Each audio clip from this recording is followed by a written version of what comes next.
Welcome to your deep dive. Today, we're going to be cracking open Stephen Mitchell's translation of the Tao Te Ching. Awesome. Have you read this before? I have, yeah. I'm a big fan of Mitchell's translation in particular. Yeah, I think it's pretty great too. I've read a little bits and pieces of this, but never the whole thing. So I'm excited. Yeah, me too. I was just noticing how poetic the language is. It doesn't feel like I'm reading a philosophical treatise. No, it does not. And that's, I think that is one of the reasons why this particular book is so popular, is because it's very accessible, and it does really kind of I think it speaks to us on a few different levels, like an intellectual level, but also an emotional level and a sort of intuitive level even. Yeah, and it's very metaphorical. Yeah. It's almost like it's urging you to shift your perception rather than telling you what to think. Right, exactly. And it's very suggestive rather than, giving you doctrines and rules. Yeah, for sure. So I guess to jump right in, one of the central ideas of the Tao Te Ching is obviously the Tao, which seems to be undefinable. Yeah. Right? Mitchell really emphasizes right away how impossible it is to sort of pin down. Right. Well, he says in the first chapter that the Tao that can be told is not the eternal Tao. Right. So it's almost like the minute that we try to define it, we lose it. Yeah, and I was thinking about that line a lot, and it makes me wonder if maybe the point is not to overanalyze it, but to experience it. Absolutely. I think that's really what this book is inviting us to do, is to not just read it as an intellectual exercise, but to actually embody the teachings. Right. And that's how we come to know the Tao. So how do we do that? Well, I mean, he gives us a lot of clues. Yeah. One of the analogies that he uses frequently throughout the book is the analogy of water. Okay. So he talks about how the Tao is like water, always seeking the lowest place, yielding yet incredibly powerful over time. Right. I mean, that's interesting because we tend to equate lowness with weakness or failure. Mm-hmm. But it seems like the Tao is suggesting there's strength in that humility. Exactly. Yeah, it's like, the way that water can carve through rock over time by just, consistently being in that flow. Right. It's almost like by not trying to be on top, you can access a different kind of power. Exactly. Yeah. And you see this, even in nature, the way that, a tree will bend in the wind. Right. And a rigid object will break. Right. I mean, and I think that really speaks to like conflict resolution, even like, imagine if you're having an argument with someone rather than, right, trying to overpower them. What if you're like water and found a way to move around? Exactly. And just be, just meet the situation as it is, right, with that kind of fluidity. Yeah, it makes it so much more tangible than this vague idea of be humble. It's like be like water. Yeah. So we've got this elusive Tao, this source of everything that's impossible to fully grasp. Right. And then Mitchell introduces this figure of the master, right, who seems to embody the Tao in action. So how would you describe this master archetype? Well, it's tempting to kind of think of it as, some guru on a mountaintop, with a long beard and flowing robes. Right. But I think the Tao Te Ching's master is a little bit more nuanced than that. It's less about, power over and more about embodying those principles. Right. I mean, we tend to equate leadership with assertiveness or even dominance, but it seems like this master is operating from a very different place. Yeah, I mean, it's a very different way of being in the world, and Mitchell describes this beautifully in chapter 15. He says the master is clear as a glass of water, receptive as a valley fluid, as melting ice. I love that those are such, I could just picture that. You could just picture that person who's not trying to impose their will on the world, but is really just moving with the flow. Right. It's an effortless kind of action. Right. And that makes me think of the not knowing that we were talking about earlier. Exactly. Like the master isn't burdened by the need to have all the answers. Right. They're open to learning. Absolutely. Yeah. It's a beginner's mind, right? A don't-know mind. I'm starting to see how all these seemingly separate ideas in the Tao Te Ching are all sort of intertwined. Yeah. Yeah, it's all connected. One thing that really stood out to me is Mitchell's use of paradox. Yes. It seems like he really leans into that in his translation. Oh, absolutely. And, and it's not just, a stylistic choice. It's really part of the teaching itself. These paradoxes are meant to kind of break open our minds and our perceptions and to help us to see things in a new way. Can you give an example? Oh, gosh. Well, there are so many of them. Yeah. But, there's the famous one, the soft overcomes the hard. Right. we tend to associate hardness with strength, but the Tao Te Ching is suggesting that there's a different kind of strength. Right. It's like that image of the reed bending in the wind. Right, exactly. While the mighty oak snaps in half. Exactly. Yeah. And that applies not just to, physical objects, but, even to relationships. Right. Sometimes being too rigid can actually create more problems. Right. Than it solves. And it's in the yielding that we can often, come to a resolution. Right. And I think that goes back to that master archetype, too. Exactly. It's not about forcing their will, but more about guiding and nudging and allowing things to unfold in their own time. Exactly. Yeah, there's a beautiful quote in chapter 15 that says, "The master doesn't seek fulfillment, not seeking, not expecting. She is present and can welcome all things." That's great. Yeah. So there's a real deep acceptance there, a letting go of that need to control outcomes. Yeah, it's so counterintuitive, the way that we're taught to think, that happiness is about achieving goals and getting what we want. Right. But it seems like the Tao is suggesting that fulfillment comes from a very different place. Yeah, it's about letting go of that striving. Right. And being present in the moment. This makes me think of another paradox that I really loved. If you want to become whole, let yourself be partial. If you want to become straight, let yourself be crooked. Yes. It's almost like permission to embrace our flaws. Right. And imperfections. Yeah, absolutely. And to recognize that we're all a work in progress. Right. It's like that Leonard Cohen lyric, there's a crack in everything. Right. That's how the light gets in. That's how the light gets in. It's our imperfections that make us who we are. Yeah, and they're not something to be ashamed of, but rather, they're part of our beauty and our wholeness. Right. And I think that's what the Tao Te Ching is ultimately getting at.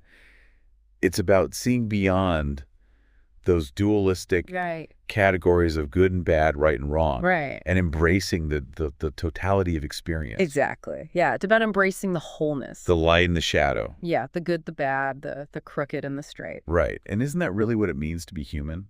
I think so, yeah. I think you've hit the nail on the head. It's not about striving for some unattainable ideal of perfection. Right. It's about finding the beauty in the messiness of life. Exactly. So I think we've covered a lot of ground in this first part of our deep dive. We have. We've explored this elusive nature of the Tao. Right. We've met the enigmatic figure of the master. Yes. And wrestled with some of these mind-bending paradoxes. Absolutely. Yeah. So where do we go from here? Well, I'm excited to see. I think there's a lot more to uncover in this book. Yeah. And, I'm really curious to see how these principles can be applied to our modern lives. Yeah, I'm ready to keep diving deeper. So join us for part 2, where we'll explore how the Tao Te Ching's principles can be applied to the challenges that we face in the world today. Sounds good. Welcome back to our deep dive into the Tao Te Ching. In part 1, we talked about how the Tao is so difficult to define. It's really something that you kind of have to experience to understand. Yeah, sure. But I'm curious about how these principles can actually be applied in our daily lives. Like, for example, this idea of wu wei, which is often translated as non-action. Right. It sounds kind of passive. Yeah. But I'm sensing there's a lot more to it than that. Yeah, it's a very common misconception about Wu Wei, that it means just sitting back and doing nothing. Right. But it's really more about acting in alignment with the natural flow of things. Okay, so how do we do that? It's like effortless action. Okay. Rather than forcing or resisting. So do we have to wait for some sort of cosmic sign before we make a move? No, not at all. Right. It's more about understanding the natural currents of life. Okay. And moving with them rather than against them. Okay. So it's like, think of a skilled sailor. Yep. You're not battling against the wind and the waves. Right. They're adjusting their sails. Right. To work with the natural forces. Right. I mean, that's a great analogy. It makes me think of those times when everything just seems to click into place. You're not struggling or overthinking. You're just in the flow. You're in the flow. You're in the zone. Yeah. And the Tao Te Ching suggests that that's not, some kind of mystical experience that's reserved for, a few lucky people. Right. That this is something that we can cultivate in our daily lives. So how do we do that? Well, I mean, one of the key practices, I think, is mindfulness. Okay.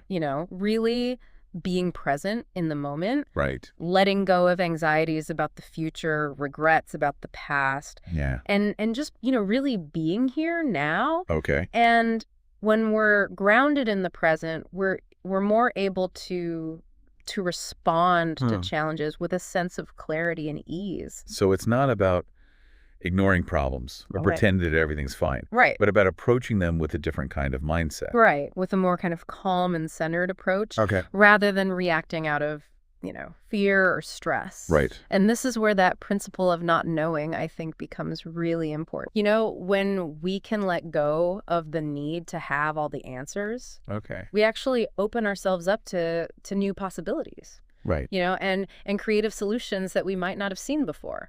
That's interesting. It's like when you're trying to solve a problem and you finally step away from it, Exactly. and then the solution just pops into your head Right. when you least expect it. Yeah, it's like our mind needs that space Right. to make those connections.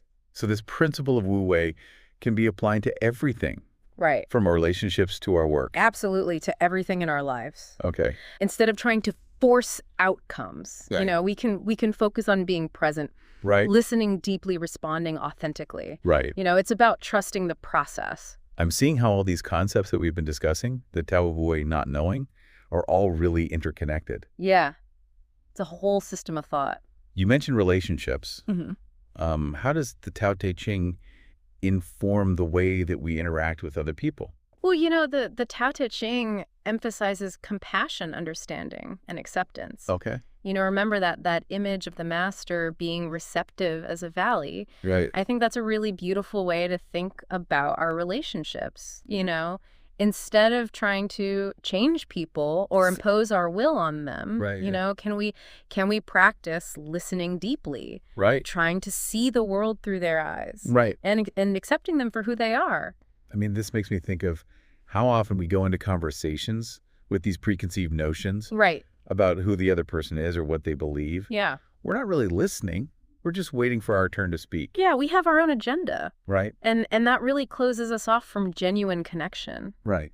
And the Tao Te Ching, invites us to approach those relationships with a beginner's mind, Okay. with a sense of curiosity and openness. It's about letting go of the need to be right, Right. to win the argument, to prove our point. Exactly. Yeah. It's about recognizing that, everyone's on their own unique journey. Right. And that there's always something that we can learn from others. Right. Even if we disagree with them. And that really ties back to the not knowing as well. Right. If we go into a conversation thinking that we already have all the answers, Yeah. then we're not really open to true dialogue. Right. We're not really present. Right. We're just, trying to kind of impose our own views. The Tao Te Ching encourages us to cultivate a sense of humility Right. in our interactions. Absolutely. To recognize that we don't have a monopoly on truth, Yeah. that there are many different perspectives on any given situation. Right. And that our perspective is just one of many. It's a powerful reminder to approach conversations with a willingness to listen, Yeah. to learn, and to grow. And that can transform not just our personal relationships, but also, our interactions in the workplace, in our communities, Right. and even, in the larger world. Now, the Tao Te Ching emphasizes balance and harmony, Mm. but it also acknowledges that change is a constant, Right. that, everything's in flux. Right. How do we find peace and stability amidst all this change? Well, that's a question that people have been grappling with for centuries. Right. And the Tao Te Ching suggests that instead of resisting change, Okay. we should learn to embrace it. Oh, okay. It's about recognizing that change is a natural part of life. Okay. It's the very force that drives growth and evolution. So it's not about clinging to things as they are, but about learning to adapt and flow Exactly. with the ever-changing currents of life. Right. Yeah. That's like, the image of water again. Yeah. A river is constantly flowing, Right. Adapting to the contours of the land. Right. Yet it always finds its way to the sea. Right. And then, it makes me think of how we often try to control the course of our lives. Right. We have this plan, Yeah. and we want everything to go according to that plan. Right. We want to be in control. But it seems like the Tao Te Ching is suggesting that sometimes the wisest course of action is to surrender to the flow, Exactly. to trust that even amidst the uncertainty, we're being guided towards, our own personal sea. Yeah. That's a beautiful way to put it. It's about letting go of that illusion of control. Right. And trusting in the wisdom of the Tao. This all makes me wonder if the emphasis on paradox in the Tao Te Ching is part of what makes it so enduring. Yeah. Like these paradoxes are designed to shake us out of our comfortable ways of thinking Absolutely. and open us up to new possibilities. Yeah. They're like little koteans. Right. You know those riddles that are used in Zen Buddhism to provoke enlightenment? Okay. You know, they're not meant to be solved intellectually. Right. They're meant to be contemplated, to be wrestled with, Right. to spark a shift in perception. So it's not just about understanding of the Tao Te Ching on an intellectual level. Right. It's about allowing its wisdom to penetrate our hearts and minds. Right. And transform the way that we see the world and our place in it. It's an invitation to embark on a journey Right. of self-discovery. The lifelong exploration of the Tao Right. that unfolds within each of us. This has been such a rich conversation. It has. I feel like we've just scratched the surface Yeah, me too. of the Tao Te Ching's wisdom. Yeah, I'm ready to keep exploring. me too. You know, one thing that really resonates with me is this idea that we're all interconnected. Yeah. It's a beautiful idea, but I also find it a little daunting. It is a big idea. Yeah, like how do we even wrap our minds around that? Right. Well, I think one way to start is by just noticing those connections in our own life. Okay. You know how our actions impact others? Right. How we're influenced by the people and events around us? Right. Even something as simple as, enjoying a cup of coffee Right. connects us to a whole chain of people and processes. Yeah, it's like those ripple effect videos. Exactly. You know, like one act of kindness can spread outwards and touch so many lives. Yeah. Right. And the Tao Te Ching suggests that this ripple effect applies not just to our actions, but also to our thoughts and feelings. You Right, know, yeah. we're constantly creating ripples, Right. sending out energy that impacts the world around us. This makes me think of karma, Yeah. the idea that our actions have consequences. Right. And while the Tao Te Ching doesn't explicitly use that term, Right. the idea is certainly there. Okay. You know, when we act in harmony with the Tao, with wisdom, compassion, balance, Right. we create positive ripples. Right. But when we act out of selfishness, greed, anger, Right. we create disharmony that can ultimately harm us all. So it's a reminder to be mindful of the choices that we make, Absolutely. recognizing that they have far-reaching consequences. And it's not just about the big choices. Okay. It's about the everyday decisions. Right. You know, the small acts of kindness or cruelty, Okay. the thoughts we dwell on, the words we speak.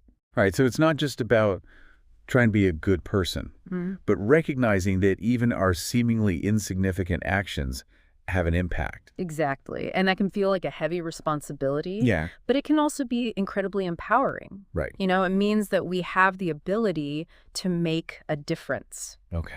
to contribute to a more harmonious world, Right. simply by being more mindful.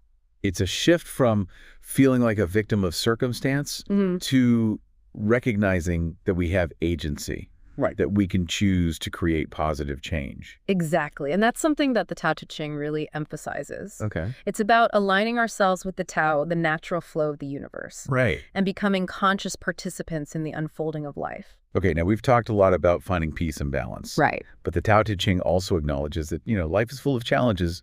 Change is inevitable. Right. How do we navigate those difficult times without losing our center? Well, that's where the wisdom of this text, I think, really shines. It encourages us not to resist change, but rather to embrace it Okay. as a natural part of life. Okay. Think of it like a tree bending in the wind. Okay. You know, it doesn't fight the wind, it yields to it. Right. And in doing so, it survives the storm. So it's not about trying to control everything, but learning to adapt and flow Right. with the ever-changing currents of life. Exactly. The Tao Te Ching teaches us to cultivate resilience, flexibility, Right. and a willingness to let go of what no longer serves us. That doesn't mean we have to pretend that everything's okay Right. or suppress our feelings. Not at all. Yeah. It's about acknowledging the full spectrum of our experience, Okay. the joy and the sorrow, the light and the shadow, Right. without getting swept away by it. Right. It's about finding that place of stillness within, Right. a center that remains grounded even amidst the turbulence of life. That makes me think of that paradox.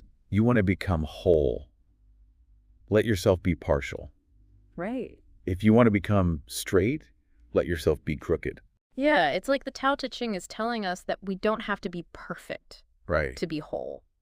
It's often through our imperfections that we discover our greatest strengths, Right. our most authentic selves. Exactly. The Tao Te Ching invites us to embrace the totality of our experience, Yeah. to find beauty and wisdom in all of it. This has been such an enlightening exploration of the Tao Te Ching. Yeah. I feel like I've gained a whole new perspective on life leadership and what it means to be human. That's wonderful to hear. Well, I think it's time for us to bring this deep dive to a close. Okay. Thank you so much for sharing your insights. It's been my pleasure. And to our listener, thank you for joining us on this journey. We hope you found it as insightful and inspiring as we did. Until next time, keep exploring, keep learning, and keep diving